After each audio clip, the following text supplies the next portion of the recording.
क्या आपने कभी ध्यान दिया है उस स्मार्टफोन की तरफ जो इस वक्त आपके हाथ में है? जब ये फोन पुराना हो जाएगा, हैंग करने लगेगा या इसका नया मॉडल मार्केट में आएगा, तब आप इसका क्या करेंगे? शायद आप इसको किसी ड्रॉअर में डाल देंगे या फिर कबाड़ में फेंक देंगे। लेकिन ध्यान से सुनिए, क्योंकि अगले कुछ मिनट्स में आपको जो पता चलने वाला है वो आपके होश उड़ा देगा। क्या आपको पता है कि जिस फोन को हम और आप कचरा समझकर फेंक देते हैं, उसके अंदर असली सोना होता है?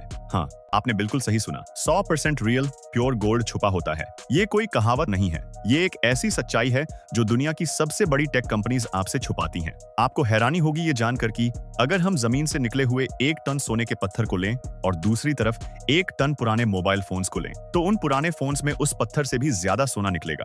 लेकिन सवाल ये उठता है कि आखिर ये सोना निकलता कैसे है? कैसी केमिस्ट्री, कौन सी मशीन्स और कितनी खतरनाक आग और एसिड्स का इस्तेमाल होता है इस कबाड़ को 24 कैरेट सोने में बदलने के लिए? आज हम आपको एक ऐसी हाईटेक और स्ट्रिक्टली कॉन्फिडेंशियल रिसाइकलिंग फैसिलिटी के अंदर ले जाएंगे, जहां रोजाना हजारों पुराने फोन्स को आग और केमिकल्स के जरिए प्योर सोने में तब्दील किया जाता है। तो दिल थाम लीजिए और इस वीडियो को एंड तक जरूर देखिए, क्योंकि आज आपका अपने पुराने इलेक्ट्रॉनिक्स को देखने का नजरिया पूरी तरह बदलने वाला है। लेकिन आगे बढ़ने से पहले आपसे एक छोटी सी रिक्वेस्ट है, अगर आप हमारे चैनल पर नए हैं तो इसे प्लीज सब्सक्राइब जरूर कर लीजिए, और अगर वीडियो अच्छा लगे तो लाइक करना मत भूलिएगा। The journey begins. E waste का कलेक्शन। हमारी और आपकी कहानी शुरू होती है एक massive centralised e waste collection hub से। ये वो जगह है जहां देश भर से डिस्कार्ड किए गए इलेक्ट्रॉनिक्स का ढेर लगाया जाता है। अर्बन ड्रॉप ऑफ प्रोग्राम्स से लेके बड़े कॉर्पोरेट ऑफिसेज के पुराने लैपटॉप्स और फोन रिटेलर्स के बल्क शिपमेंट्स तक, सब कुछ यहाँ बड़े कंटेनर्स में लाया जाता है। इनमें से हर एक डिवाइस के अंदर कीमती मेटल्स की बहुत छोटी मात्रा छुपी होती है,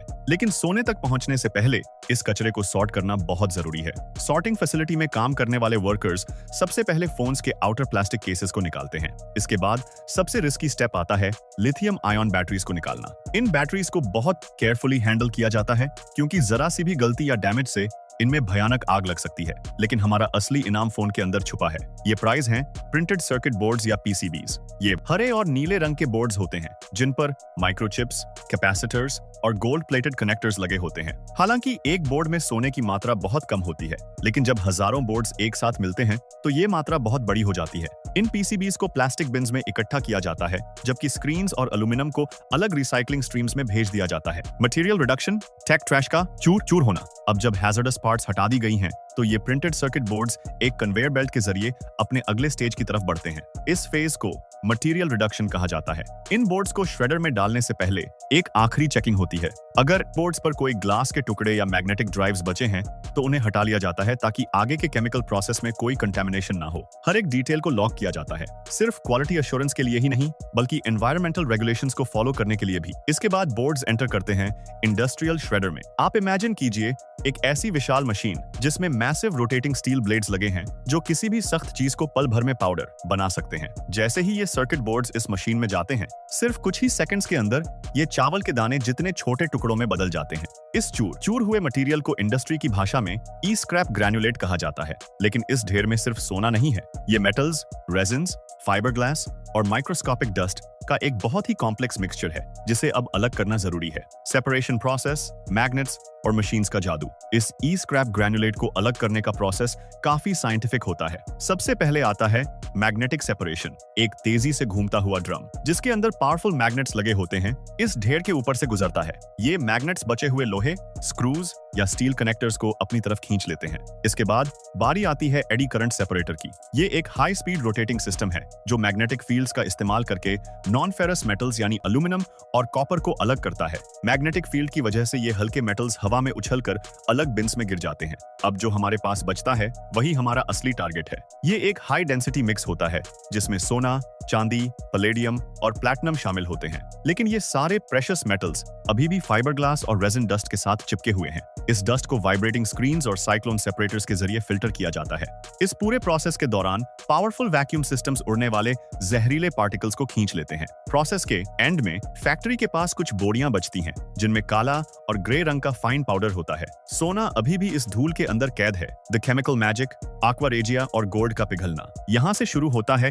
इस पूरी फैसिलिटी का सबसे मेन और सबसे डेंजरस हिस्सा केमिकल एक्सट्रैक्शन। ये वो वक्त है जब उस काले पाउडर को प्योर सोने में बदला जाएगा। इस इसके लिए केमिस्ट्री के सबसे पावरफुल केमिकल्स में से एक का इस्तेमाल किया जाता है, जिसका नाम है aqua regia। ये नाइट्रिक एसिड और हाइड्रोक्लोरिक एसिड का एक बहुत ही कोरोसिव मिक्सचर होता है, जिसे जनरली 1:3 के रेशियो में मिलाया जाता है। इस सोल्यूशन के अंदर एक ऐसी अनोखी ताकत होती है जो किसी और आम एसिड में नहीं होती।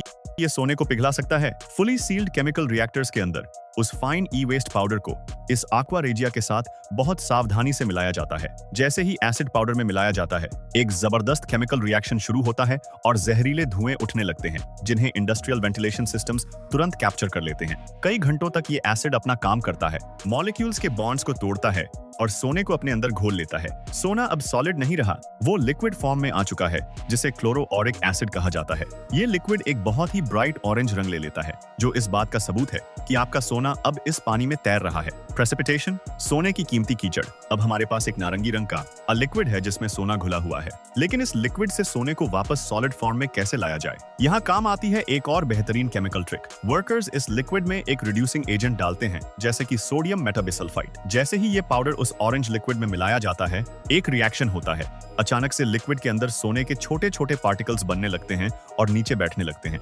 शुरुआत में ये किसी आम भूरे रंग की धूल या कीचड़ जैसा लगता है जो टैंक के बॉटम पर जमा हो रहा है, लेकिन अगर आप इसे माइक्रोस्कोप के नीचे देखें तो आपको इसकी असलियत पता चलेगी। ये माइक्रोस्कोपिक सोने के फ्लेक्स हैं। ये फ्लेक्स आपस में जुड़कर एक ढेर बना लेते हैं, जिसे इंडस्ट्री में गोल्ड मड कहा जाता है। इस गोल्ड मड को बाहर निकाला जाता है, पानी और डाइल्यूटेड एसिड से अच्छी तरह धोया जाता है और इंडस्ट्रियल ओवन्स में सुखाया जाता है। इस स्टेज पर आते आते इस पाउडर में 95% प्योर सोना होता है, लेकिन इसे 24 कैरेट प्योर बनाने के लिए अगले स्टेप की जरूरत होती है, स्मेल्टिंग, विज्ञान और आग का संगम। अब जब गोल्ड मड पूरी तरह से सूख चुकी है, तो अगला स्टेप इस पाउडर को ठोस, चमकते हुए सोने में बदलना है।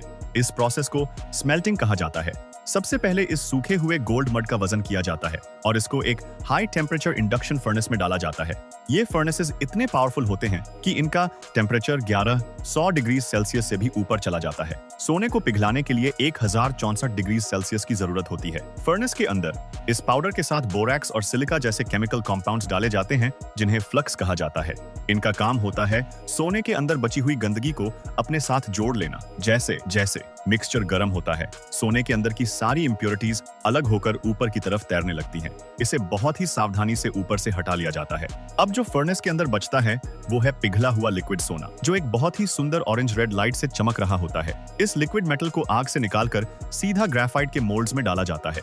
सिर्फ कुछ ही मिनट्स के अंदर ये पिघला हुआ सोना ठंडा होकर सॉलिड बन जाता है। Purity and supply chain, moulds में से सोने के बार्स को निकाला जाता है और तुरंत इंस्पेक्ट किया जाता है। इसके बाद आती है इसकी प्योरिटी टेस्ट करने की बारी। हर एक सोने के इंगट को साफ करके एक्सरे फ्लोरेसेंस स्पेक्ट्रोमेट्री मशीन से टेस्ट किया जाता है। ये हाईटेक मशीन चेक करती है कि क्या सच में ये सोना 99.99% प्योर है या नहीं। हमारा गोल शुरू से ही क्लियर था, बिल्कुल प्योर 24K गोल्ड। एक बार जब इन बार्स की प्योरिटी कंफर्म हो जाती है, तो इन पे एक यूनिक सीरियल नंबर, वजन और प्योरिटी रेटिंग स्टैंप कर दी जाती है। इन सभी डिटेल्स को एक डिजिटल रजिस्ट्री में लॉग किया जाता है। इन चमकती हुई सोने की ईंटों को बायोमेट्रिक एक्सेस वाले हाई सिक्योरिटी वॉल्ट्स में रखा जाता है। इसके बायर्स दुनिया भर में फैले हुए हैं। लग्जरी ज्वेलरी मैन्युफैक्चरर्स इस रिसाइकल्ड सोने को खरीदते हैं रिंग्स और वॉचेस बनाने के लिए। वहीं दूसरी तरफ इलेक्ट्रॉनिक्स कंपनीज इस सोने को वापस खरीद लेती हैं सेमीकंडक्टर्स और मेडिकल डिवाइसेस बनाने के लिए। ये एक क्लोज्ड लूप सिस्टम है, जहां पुरानी टेक्नोलॉजी का कचरा आने वाले कल की नई टेक्नोलॉजी का कच्चा माल बन जाता है। तो अगली बार जब आप अपना फोन अपग्रेड करें, तो उसके अंदर छुपे हुए उस नन्हे से सोने के बारे में जरूर सोचिए। ये याद रखिए कि अगर ये फोन सही हाथों में गुजरे, तो वो सोना हमेशा के लिए खो नहीं जाएगा। कबाड़ से लेकर चमकते सोने तक का ये सफर याद दिलाता है कि सही टेक्नोलॉजी के इस्तेमाल से हम आज के कचरे को कल का खजाना बना सकते हैं। अगर आपको इस इंडस्ट्रियल एल्केमी ने हैरान किया है, तो इस वीडियो को अपने दोस्तों के साथ शेयर जरूर करें, वीडियो को लाइक करें और ऐसी ही वीडियोस के लिए हमारे चैनल को सब्सक्राइब करना बिल्कुल ना भूलें। मिलते हैं अगली वीडियो में। Stay curious, stay aware.